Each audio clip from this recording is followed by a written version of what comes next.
نحمده ونصلي على رسوله الكريم اما بعد. بسم الله الرحمن الرحیم. تیر درس کې موږ او تاسو په دې خبره کړې وه چې د اهل کتابو د ذبیحې د جواز حکمت څه شي، یعنی د اهل کتابو ذبیحه د دې جواز په شریعت کې وجه څه شي ده چې ورکړل سوی. د هغه لپاره موږ دا جواب ویلی وو چې اصل کې وجه دا ده چې نصارا او يهود هم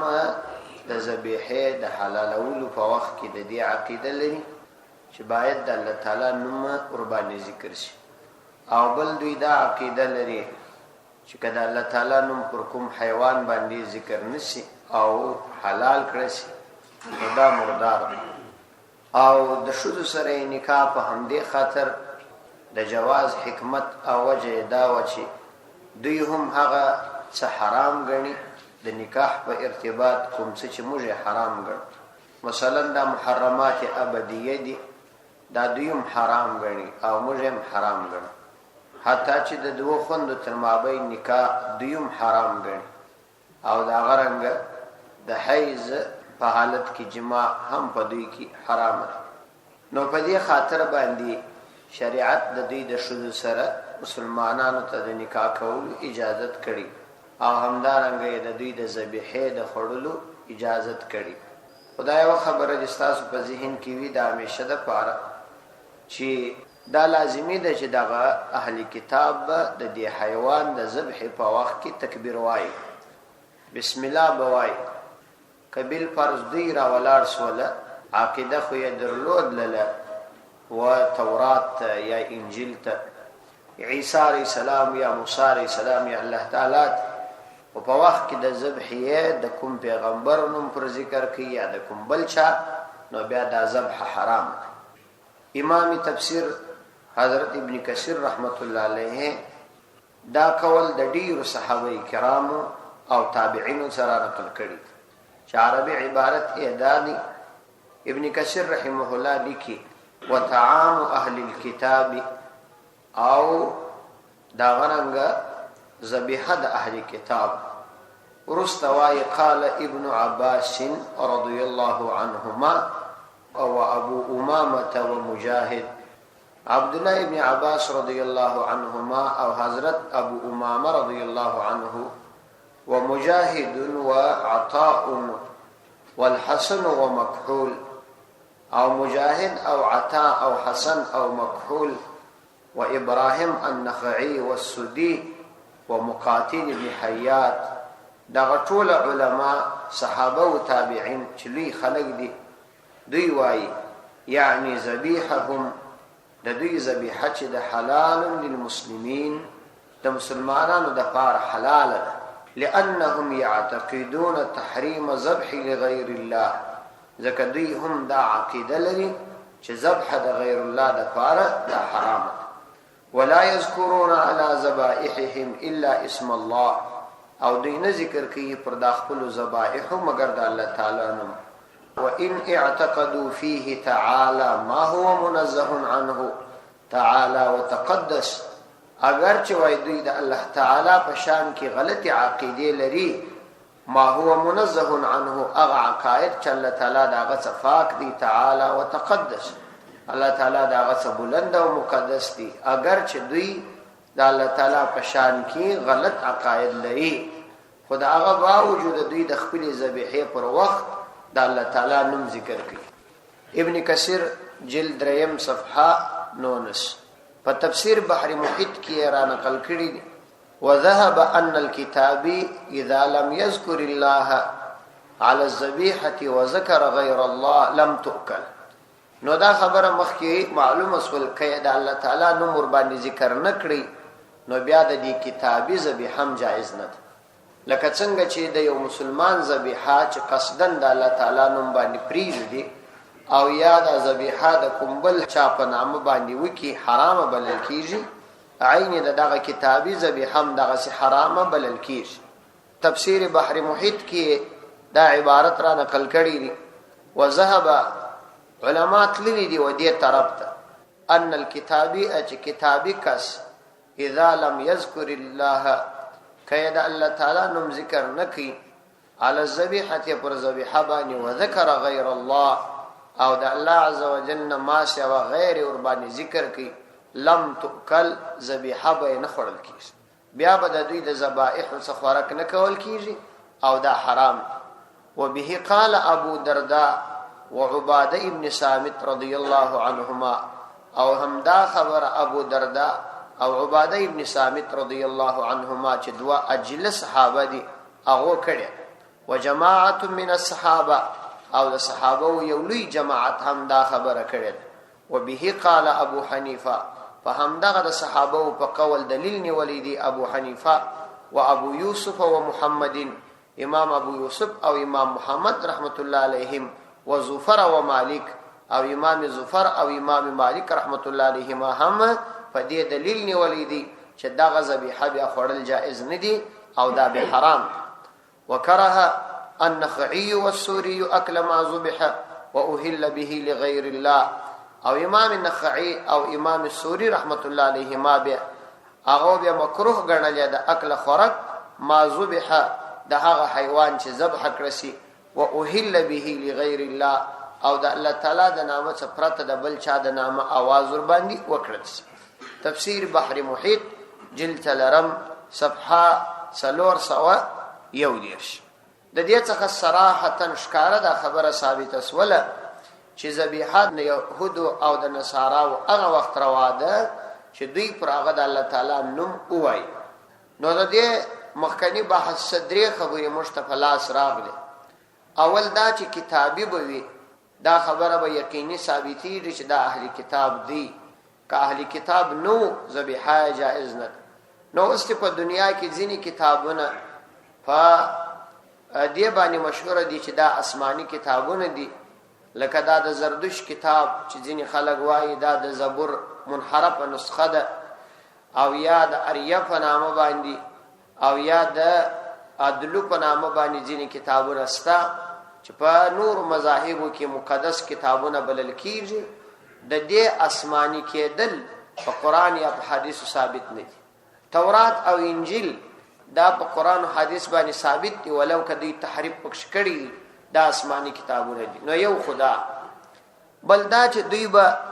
د ذبح په وخت کې عقیده لري د الله تعالی او د ذبح په وخت کې به د الله تعالی نوم باندې ذکر کوي. او درېمه خبره دا چې ثابته سوله چې کدی د الله تعالی نوم باندې ذکر نکړي یا مثلا د بت پر نامه ذبح کړه او یا په کوم ماشین یا په برک باندې مړ کړل نو د دې ذبیحه روانه ده. لکه نن سبا چې په دنیا کې تقریبا دغه د ذبح سلسله دا ختمه شوه دا نس په ډیرو علاقو کې دا نس. مفتی محمد تقی عثماني صاحب حفظه الله په بحوث قضایا معاصره کې او همدارنګه په فتح الملهم په تکمله فتح الملهم کې په کتاب الذبائح کې د مسلم شریف جلد ثانی او دا غرنګ په فقهي مقالاتو کې دا مسله تفصیلی نقل کړې ده چې زاد دوی د چرګانو د ذبح و ډیرو مراکز تخپل ورغلې. نو دا قصه د نقل کړې ده چې حالت برازیل غالبا یاد کړی دي چې ورې د چرګانو د ذبح یو ډیر لوی کارخانه ده. نو حالت دوی داسې یو ترتیب جوړ کړی چې داغه چرګان په یو تناو باندې تړل سوي دي په شو باندې زړیر او دا بیا د تناو روان دی الته په یو قسم اوبو باندې چې په اوبو کې لږ قسم شارټ د برک ګډ دی داغه چرګ په دې تناو پورې تړلې دي دا تناو روان دی دا چرګ په دې اوبو کې تیري هغه چې دی اوبو ته ورځي په دې اوبو کې بیا نشکیر انو د دې څه بیا دا وځي بیا یو ماشين سرخي او د دې چرګ غاړه ورته برابرې او ذبح کیږي. وای دلته یو کس دی ورته درولې چې د دې چرګ د ذبح په وخت کې هغه تکبیر وایي. وای زه خپل اوري ولاړو چې ډیر ځله به د سی پیښ اسول چې داغه چرګ چې بیا ذبح کېدی دا تکبیر وایو کې چې به ولاړو دا مکبر دا به د کم کار د پاره ووتی تللی بو نیم ساعت شل دقیقې به د یو کار د پاره تللی او چرګان براتله بس داغه ذبح کېدل به ولدا یو سلسله. نو د لیکلي دي چې یو خو د شریعت قاعده ده چې د حیوان په ارتباط باندې اصل حرمت دی ترڅو چې داغه د پار ټول شرعي اصول پیدا نسی جایز کېدای نسی. انو دا خو یو واردانه د معلومه کېدلای شي چې دا چرګ دی په هغه شارټ او په هغه وګو کې مرسوي او بیا چې دلته په دې ماشين مړ کیږي دا ذبح استراری د اختیاري ذبح نه ده. یعنی اختیاري ذبح خدا د کته د څخه دا چاړه را ایسته کې نو دا بیا بنديږي او حال تستا په اختیار کې نه دی هغه د برک کار دی. کته برک تکاوه نو بیا به دا ذبح بنديږي کنه نه به بنديږي نو هغه اختیار نشته. او بل دا چې دغه مکبر دا په حقیقت کې نه دا فقط ماضی او نوم دی ور کړی دی. نو ورسته دا تفسیرم کړی دا او دا فیصله هم تقریبا کړی چې د خارج چې کومي غوښې د چرګانو راځي دا اکثره په هم دغه طریقه ذبح کیږي او د مسلمانانو د پاره خوراک جائز نه دی. دا ځینې کسان د اهل کتابو ذبیحه جائز بولی د قران کریم په دغه آیات استدلال کوي. دا پر خپل ځای دی خو دلته موږ دا د ځینې شرایط سره ذکر کړه چې هغه باندې باید د الله تعالی نوم د اهل کتاب ذکر کړي. چنانچه تفسیر مظهری کې قاضی ثناء الله فانی پتی رحمت الله علیه تفصیلی دا بحث راخستی دی او په اخر کې لیکي ولا شك ان النصارى في هذا الزمان لا يذبحون بل يقتلون بالوقد غالبا فلا يحل طعامهم. تفسیر مظهری کې قاضی ثناء الله فانی پتی رحمه الله لیکي وای شک نست پدې کې ان نصارى چې نصارا په هاذا الزمان فدغه زمانه کې لا يذبحون دوی حیوانات نذبح کوي بل يقتلون بالوقد بلکې په کومه ډبره په کوم بل شی باندې قتلوي غالبا عموما فلا يحل طعامهم نو د دې خوراک جائز نه ده د دوی ذبیحه جائز نه ده. قاضی ثناء الله فانی پتی رحمت الله علیه زموږ د اوسنی زمانه څخه تقریبا 1.5 کال په خواو پسل او دا ډیر لوی سړی تیر شوی دی په هغه زمانه کې دا خبره کوي چې نن سبا د يهودانو د نصارا او ترتیب دادي چې غالبا دوی دا شی نه حلال خپل نه ذبح کوي. نو چې نه ذبح کوي بیا به د دوی ذبائح او د دې خوراک مسلمانانو ته څنګه جائز. ها کداغه سی یقیني و چې هغه اهل کتاب او پرغه د الله تعالی نوم ذکر کړیو ذبح کړیو مسلمانانو ته داغه خوراک جائز دي او دا پروا نه ده. هما یا د اساني طریقه در وشودل چې اوس تر ټولو اسانه طریقه دا ده چې دغه د مایانو وشي تقریبا هر ځای پیدا کیږي. دا ذبح نه غواړي بلکې دا ارزای حلالي دي که هر چا پخ کړي نو سړی دغه سفر کې استفاده کولای شي دام ډیر شي.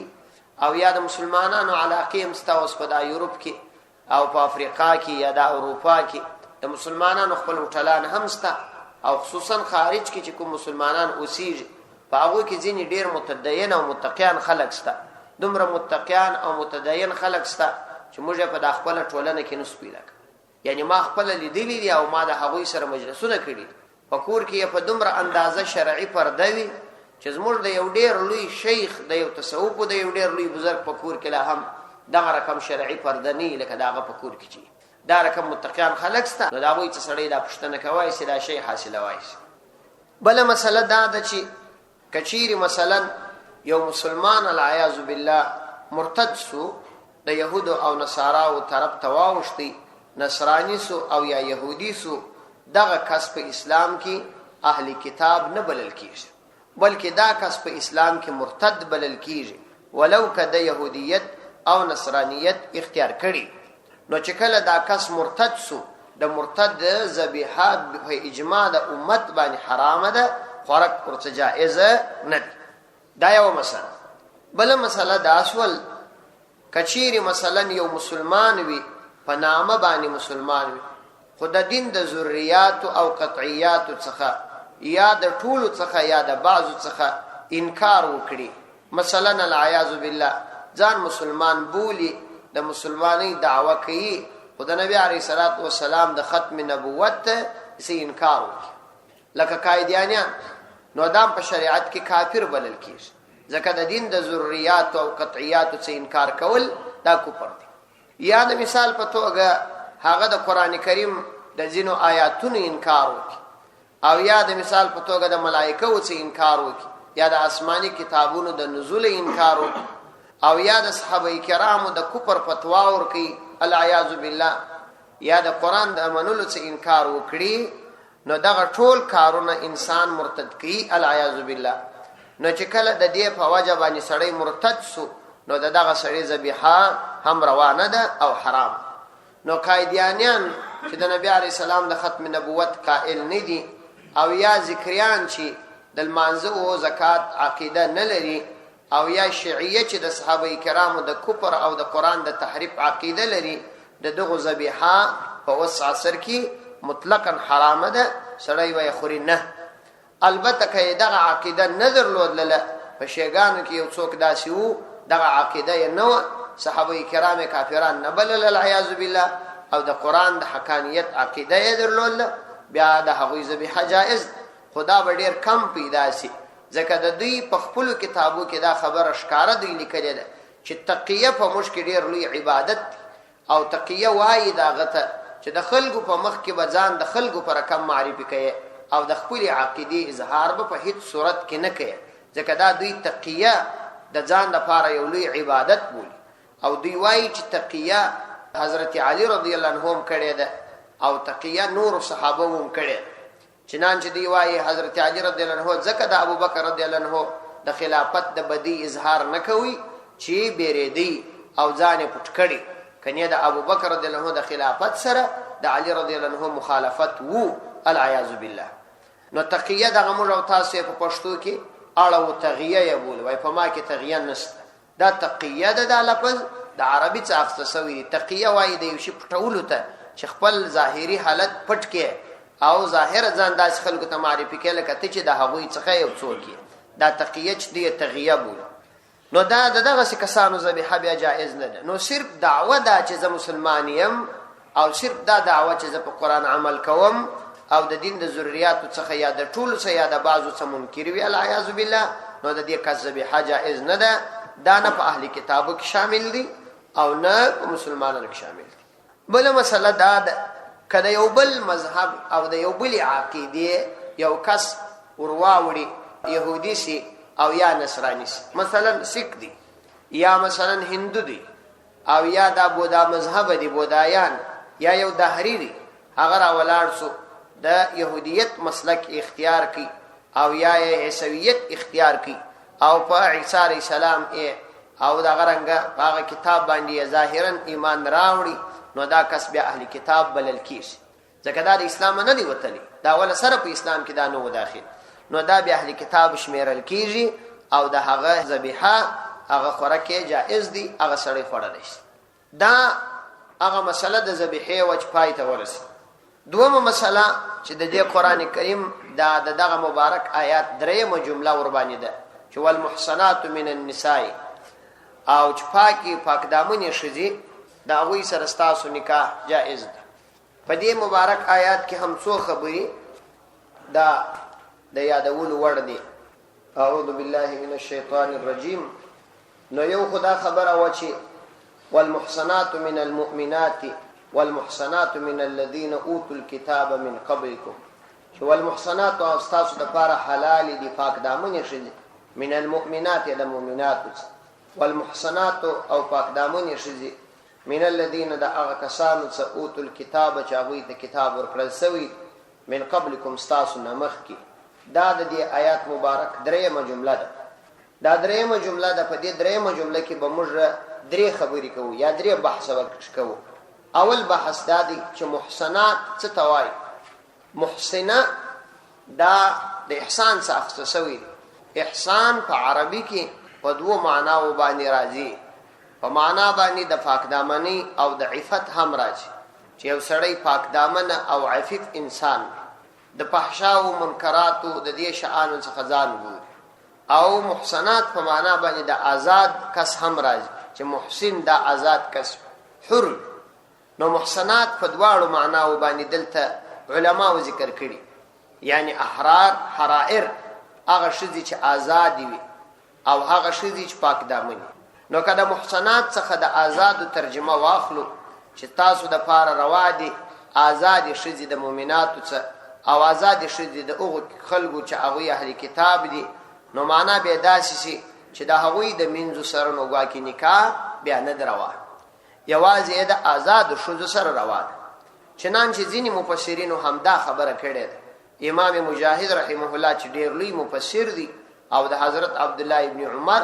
او عبد الله ابن عباس رضی الله عنهما دواړو څخه د قران تفسیر ویلی دي هغه دا قول کړی دي چې مراد د دې څخه حرائر دي مطلب دا چې دا غوی د منځ سره نکاح یا د مسلمانانو د پاره خو په نور احادیث کې بیا د منځ سره نکاح روا شوی ده د اهل کتابو د منځیانو سره نو کې نکاح روانه ده البته جمهور علما او جمهور صحابه او تابعین هغه بیا دا مفهوم عام غني هغه وایي چې د محسنات څخه دواړه معناوي دلته اختصوي چې هم آزاد او هم پاک دامن یعنی که کوم شذ پاک دامن وي د اهل کتابو څخه که هغه آزاد وي کمنځوي خدا عفت پکشي کی دا هغه سره تاسو نکاح کول جائز دي احکام القرآن مظهری تفصیلی دا خبر راخسته اوس دلته یو خبره دا راځي چې الله تعالی فرمایي والمحصنات من المؤمنات والمحصنات لفظ شراغلی دي د دې څه یو قید دا معلوم شو چې ستاسو نکاح د هغو شذو سره په مؤمناتو کې جائز ده یعنی روا ده چې هغه پاک دامنی او د هغو شذو سره په اهل کتابو کې نکاح جائز ده چې هغه پاک دامنی په عربي کې دا قید چې راځي دا قید دوه قسمه یو قید احترازی بولی چې د یو بل شي منع کوي او یو قید اتفاقی او وضاحتي وي چې فقط وضاحت کوي د مفهوم نو دلته دا قید د اتفاقی یا د وضاحت قید د دې معنا دا نه ده چې ګواکې ستاسو د پاره نو که غیر محسنه و یعنی پاک دامنه نه و مثلا فاجره و فاسقه و د هغه سره نو نکاح حرام نه نکاح د هغه سره امر روا ده البته مناسبه نه نو ګواکې دا قید د پاره د فائدې او د وضاحت دی چې کتا سو نکاح کوي نو د پاک دامن شې سره وکي د فاجره سره مکه چنانچه په شریعت کې د فاجری او دا غرنګ د فاسق شې سره هم نکاح روا ده البته مناسبه نه ده د دې ثبات سره ځان وساتي یعنی د یو شریف مؤمن مسلمان د فاردا نه د پکار چې د یو فاجری او فاسقي شې سره نکاح وکي ولو که په شریعت کې جائز ده یعنی که چا وکړل وسره د نکاح حرام نه بلل کیږي نکاح روا ده زنا نه بلل کیږي خو مناسبه نه ولی چې مضر اثرات یې پر د باندې د پر اولاد باندې د پر کورنۍ باندې او د پر عزت او پر نسب باندې پاتې کیږي په شریعت کې د نسب او د خپل عزت د دې زیات خیال ساتل شوی ځکه نبی علیه الصلاۃ والسلام چې د امت د فار د کوپ او د سیال مسائل بیان کړی دي د دې وجه دا د چې د نسب او دا غننګ د خپل عزت او خپل کورنۍ حیثیت د په شریعت کې معتبر ساتل کیږي پیغمبر علیه الصلاۃ والسلام امت ته دې تعلیم هم ورکړي نو یو خبره خدا دل تر اوتل چې دا قید اتفاقیه د وضاحت د پاره دی دا یو بحث دوم بحث دا دی چې د مذکوره آیات څخه دا معلومه سول چې تاسو ته یوازې او یوازې د هغې ښځې سره چې د مؤمنې څخه علاوه وي د هغې ښځې سره نکاح روا ده چې هغه کتابیه وي یعنی یا یهودیه وي او یا نصرانیه وي د هغې سره تاسو ته نکاح روا ده د هغې نه علاوه د بلې سره چې هغه مشرکه وي یا مثلا بت پرسته وي یا د نورو عقایدو ښځې وي د هغوی سره ستاسو نکاح روا نه ده حرامه ده چنانچه قرآن کریم کې الله تعالی فرمایي ولا تنكحوا المشركات تاسو مشرکات ښځې مه په نکاح کوئ حتی یؤمن تر څو چې ایمان یې راوړي مشرکه بیا جائز نه ده چې څوک یې په نکاح کړي او بله دا خبره ځینې ثابته سول چې ستاسو دپاره دا روا ده چې اهل کتابو د ښځو سره نکاح وکړي خو دا درته روا نه ده چې تاسو خپلې ښځې هغوی ته ورکړي مسلمان ښځه د اهل کتاب دپاره روا نه ده حرامه ده البته مسلمان ته دا روا ده چې هغه د هغې سره نکاح وکړي خو د دې څه وروسته ځینې نور اصول دي هغه بس انشاءالله د شنبې په ورځ بیان وکړو او وروسته به ترجمه وکړو الله دې د عمل کولو توفیق را نصیب کړي واخر دعوانا الحمد لله